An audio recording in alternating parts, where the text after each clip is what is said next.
Welcome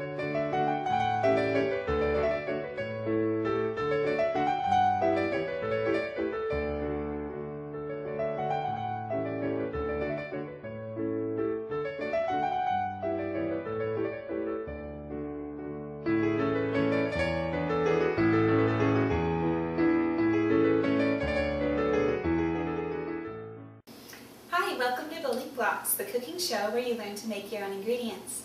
I'm your host, Kim Saka, and on today's episode, we're going to be making beef stock. Beef stock can be used in many different recipes, including meat pies, soups, and au jus. There are two different ways to make beef stock. One is by roasting the meat and vegetables first, and then putting it in the stock pot, and the second way is just to put them all directly in the stock pot. So I'll show you the roasting method now. You can see in a roasting pan, we have an assortment of meats here. These cuts are very cheap, kind of tough meat because it doesn't matter for this recipe that you have the most tender cuts. We also have the bones here, which include marrow bones, as well as ball and socket bones. Marrow bones are great because they have a lot of nutrients in them, and when you cook the stock with red wine, you can get out all of those nutrients. And the ball and socket bones are great because they put a lot of gelatin into the stock, which gives it a really nice body and also has great healthful benefits for you. So let's start by chopping the vegetables. We're just going to rough chop them into thirds. The onions you can leave the skin on, but you definitely have to wash it if you're going to do it that way. Now that we have the bones, meat, and vegetables in the roasting pan, we're going to put it in the oven at 400 degrees for about 20 minutes, or just until the vegetables start to get brown. An important step in making beef stock is making a bouquet garni. This is a collection of herbs and spices that you'll put in the stock pot. But the important thing is that it's wrapped in some cheesecloth so that when you're skimming the top of the beef stock for impurities, you don't take out all of those good ingredients. In my bouquet garni, I have thyme, fresh from my garden, celery leaves. These I just picked off of the celery that I put in the roasting pan. Bay leaves, garlic, and peppercorns. So you'll put them together over the cheesecloth. You can see I just have a triangle of the cheesecloth cut out here. Maybe 2 or 3 bay leaves. These are kind of small, so I'll put in 3. 2 cloves of garlic. In order to release the juice from the garlic, you'll want to just smash them on the counter. Then you can take off the skins and put the garlic in the bouquet garni. Then we can add the peppercorns. Okay, now that we have all of our herbs and spices in the cheesecloth, we just wrap it up.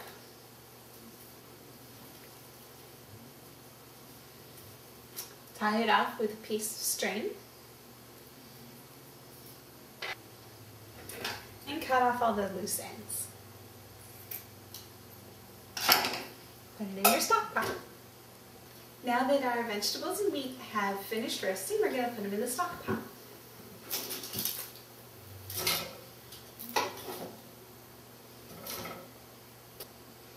Now that we have our vegetables and bones in the stock pot with the bouquet garni, we're going to add a cup of wine. We're using red wine, but you could use white wine. And we're going to fill it just with water, just to cover the stuff in the pot. Now we turn on the burner.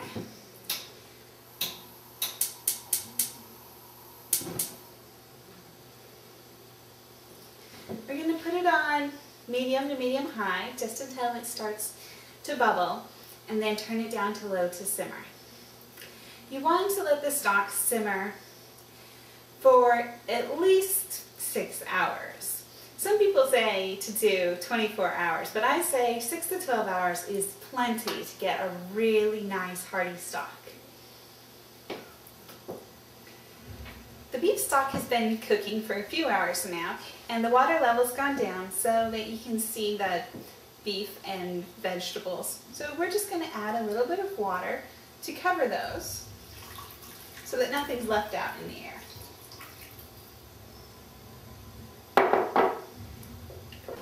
A very important part of stock making is skimming off impurities and fat. So now I'm going to show you how to do that. So what you can see on top of the stock here is that you have a layer of all sorts of bubbly stuff and murky looking things. So you just want to take your spoon around and pick that all up and put it in your waste bowl. And you just do this, you know, every half an hour or so as the stock's cooking, whenever you see that it needs it. And then you'll have a nice clean stock, and this will help it taste much better as well. You also want to make sure when you're cooking your stock that you don't actually stir it. You're just skimming off the top, but if you stir that, it'll get washed back down into the pot and you'll never get all of those impurities out. While the stock cooks, I'm going to show you a recipe from our website, buildingblockshow.com. This is a meat pie. I started experimenting with meat pie recipes after my first trip to Australia because I just fell in love with the meat pies there. While this one is not as much like the meat pies in Australia, I think it's a fantastic meal for the family and pretty much everyone will enjoy it. So in the pan, I have a tablespoon of olive oil heating up, and we're going to add in onions, carrots, and mushrooms. First we'll start with the onions.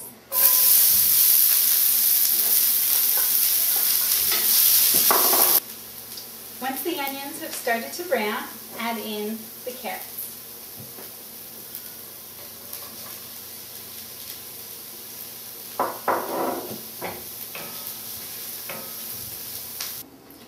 Now that we have browned the carrots and onions together nicely, we're going to season them. It's important to season at every step of the cooking process instead of waiting till the end, because this makes sure that each of the flavors will be fully developed. So we're just going to put a little bit of dried thyme. Thyme goes really well with onion. And salt and pepper.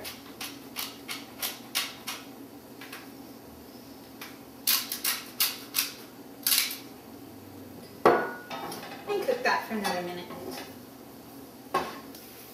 The carrots and onions are nice golden brown, so we're going to put them off to the side in this bowl and cook the mushrooms by themselves.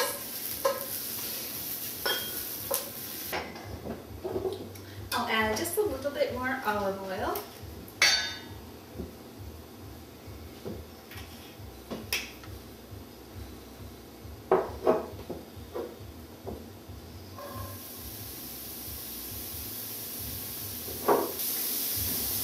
As you can see in this bowl, I've done all the vegetables in a nice small size. While the mushrooms are cooking, I'm going to pre-bake this pie shell. Before you start baking it, you'll want to just poke the bottom and the sides with a fork to help keep it from all poofing up too much.